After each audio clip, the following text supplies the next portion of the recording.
ओम श्री गणेशाय नमः। गणेश चतुर्थी की 4 पौराणिक एवं प्रचलित कथाएं हैं जिनको व्रत में सुनने से सारे संकट दूर होते हैं और अपार सुख मिलता है। पहली कथा। पौराणिक एवं प्रचलित श्री गणेश कथा के अनुसार एक बार देवता कई विपदाओं में घिरे थे। तब वो मदद मांगने भगवान शिव के पास आए। उस समय शिव के साथ कार्तिकेय तथा गणेश जी भी बैठे थे। देवताओं की बात सुनकर शिव जी ने कार्तिकेय व गणेश जी से पूछा कि तुम में से कौन देवताओं के कष्टों का निवारण कर सकता है। तब कार्तिकेय व गणेश जी दोनों ने ही स्वयं को इस कार्य के लिए सक्षम बताया। इस पर भगवान शिव ने दोनों की परीक्षा लेते हुए कहा कि तुम दोनों में से जो सबसे पहले पृथ्वी की परिक्रमा करके आएगा वही देवताओं की मदद करने जाएगा। भगवान शिव के मुख से यह वचन सुनते ही कार्तिकेय अपने वाहन मोर पर बैठकर पृथ्वी की परिक्रमा के लिए निकल गए। परंतु गणेश जी सोच में पड़ गए कि वो चूहे के ऊपर चढ़कर सारी पृथ्वी की परिक्रमा करेंगे तो इस कार्य में उन्हें बहुत समय लग जाएगा। तभी उन्हें एक उपाय सूझा। गणेश अपने स्थान से उठे और माता पिता की 7 बार परिक्रमा करके वापस बैठ गए। परिक्रमा करके लौटने पर कार्तिकेय स्वयं को विजेता बताने लगे। तब शिव जी ने गणेश जी से पृथ्वी की परिक्रमा ना करने का कारण पूछा।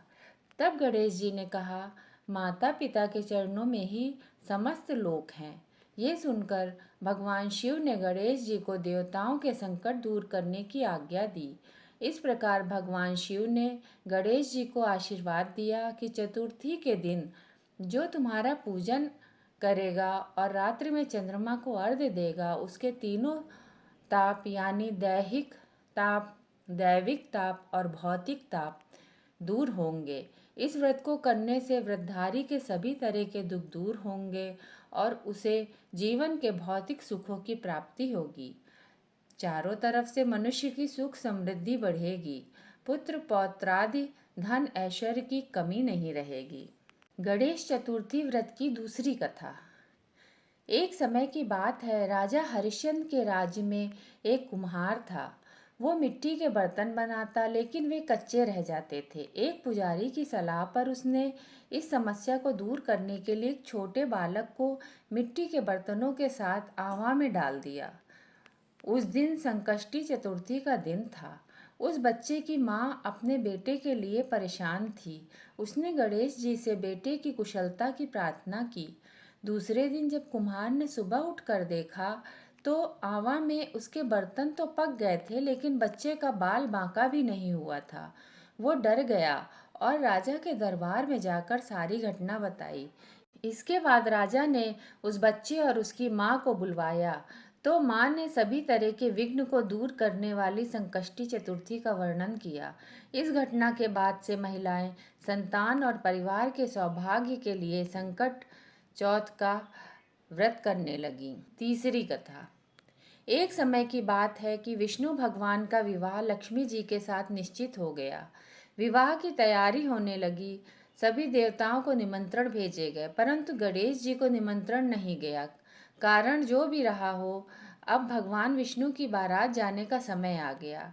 सभी देवता अपनी पत्नियों के साथ विवाह समारोह में आए। उन सब ने देखा कि गणेश जी कहीं दिखाई नहीं दे रहे हैं। तब वे आपस में चर्चा करने लगे कि क्या गणेश जी को न्योता नहीं गया है या स्वयं गणेश जी ही नहीं आए हैं। सभी को इस बात पर आश्चर्य होने लगा।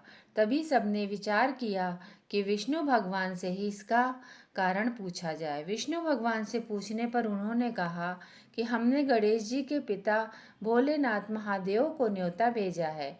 यदि गणेश जी अपने पिता के साथ आना चाहते तो आ जाते, अलग से न्योता देने की कोई आवश्यकता भी नहीं थी।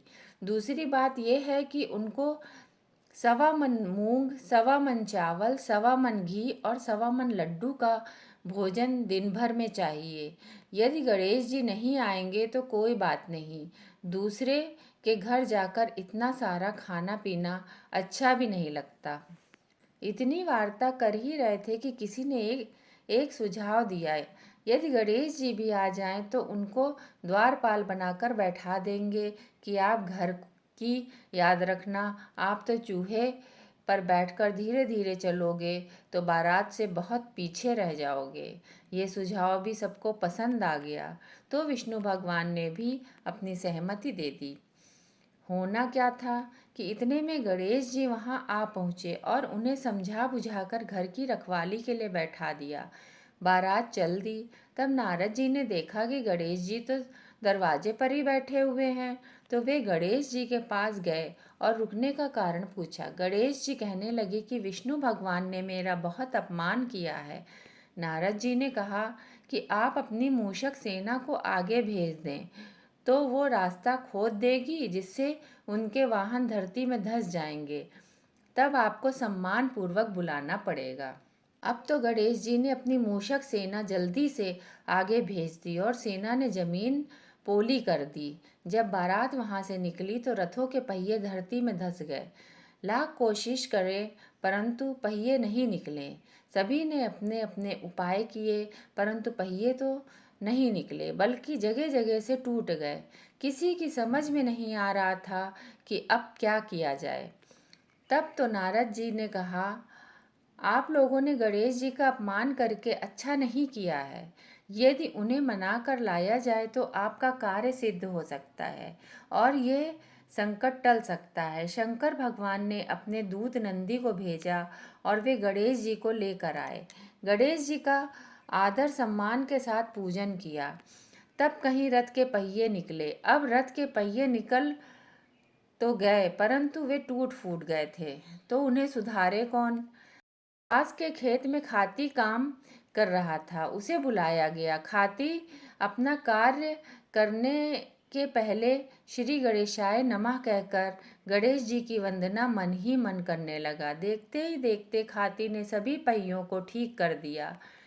तब खाती कहने लगा हे देवताओं, आपने सर्वप्रथम गणेश जी को नहीं मनाया होगा और ना ही उनकी पूजा की होगी, इसीलिए तो आपके साथ ये संकट आया।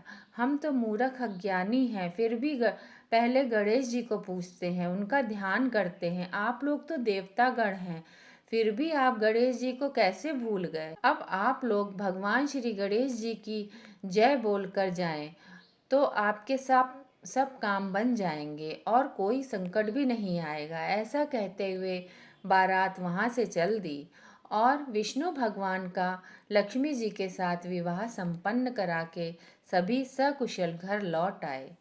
चौथी कथा। श्री गणेश चतुर्थी व्रत की पौराणिक कथा के अनुसार एक बार भगवान शिव तथा माता पार्वती नर्मदा नदी के किनारे बैठे थे। वहां माता पार्वती ने भगवान शिव से समय व्यतीत करने के लिए चौपड़ खेलने को कहा। शिव चौपड़ खेलने के लिए तैयार हो गए, परंतु इस खेल में हार जीत का फैसला कौन करेगा, ये प्रश्न उनके समक्ष उठा तो भगवान शिव ने कुछ तिनके एकत्रित कर उसका एक पुतला बनाकर उसकी प्राण प्रतिष्ठा कर दी और पुतले से कहा, बेटा, हम चौपड़ खेलना चाहते हैं, परंतु हमारी हार जीत का फैसला करने वाला कोई नहीं है, इसलिए तुम बताना कि हम दोनों में से कौन हारा और कौन जीता। उसके बाद भगवान शिव और माता पार्वती का चौपड़ खेल शुरू हो गया। ये खेल 3 बार खेला गया और संयोग से तीनों बार माता पार्वती ही जीत गईं।